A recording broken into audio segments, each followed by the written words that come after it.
வணக்கம் நண்பர்களே, இது உங்களுடைய அன்புள்ள அம்மா ஆறுசக்தி யூடியூப் சேனல். இப்போ என்ன பார்க்க வந்திருக்கோன்னா, இந்த இரவு நேரத்தில் உடம்புக்கு குளிர்ச்சி கொடுக்கக்கூடிய நம்ம எல்லோருமே அதிகமாக சாப்பிடக்கூடிய ஒரு அழகான உணவை பற்றி தான் பார்க்க வந்திருக்கோம்.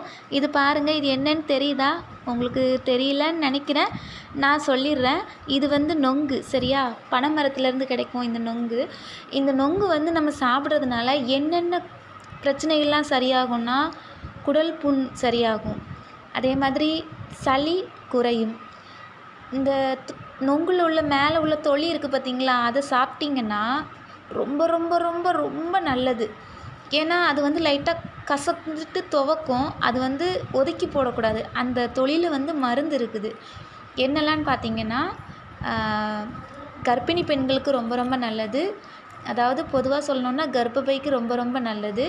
அதே மாதிரி அந்த குடல் புண்ணை சரி பண்ணுறதே அந்த நொங்குக்கு மேலே உள்ள அந்த தொளி தான். அந்த நொங்குக்குள்ளே இருக்கிற அந்த ஜெல்லி மாதிரி சதை இருக்குல்ல, அது குளிர்ச்சை நமக்கு செரிமானத்தை அதிகமாக கொடுக்கும். அதனால் இந்த நொங்கு சாப்பிட்றது ரொம்ப ரொம்ப ரொம்ப ரொம்ப நல்லது. கண்டிப்பாக வெளியே கிடச்சிச்சின்னா எல்லாருமே வாங்கி சாப்பிடுங்க. நமக்கு உடலுக்கு ஆரோக்கியத்தை கொடுக்கக்கூடிய பொருட்களை எல்லாமே நம்ம சாப்பிட்றதுக்கு ரொம்ப தவறுறோம். கண்டிப்பாக நீங்கள் எல்லோரும் இந்த மாதிரி பொருட்களை வாங்கி சாப்பிடுங்க. உடம்ப ஆரோக்கியமாக வச்சுக்கோங்க. ஓகே, பிடிச்சிருந்தா லைக் பண்ணுங்கள், கமெண்ட் பண்ணுங்கள், ஷேர் பண்ணுங்கள்.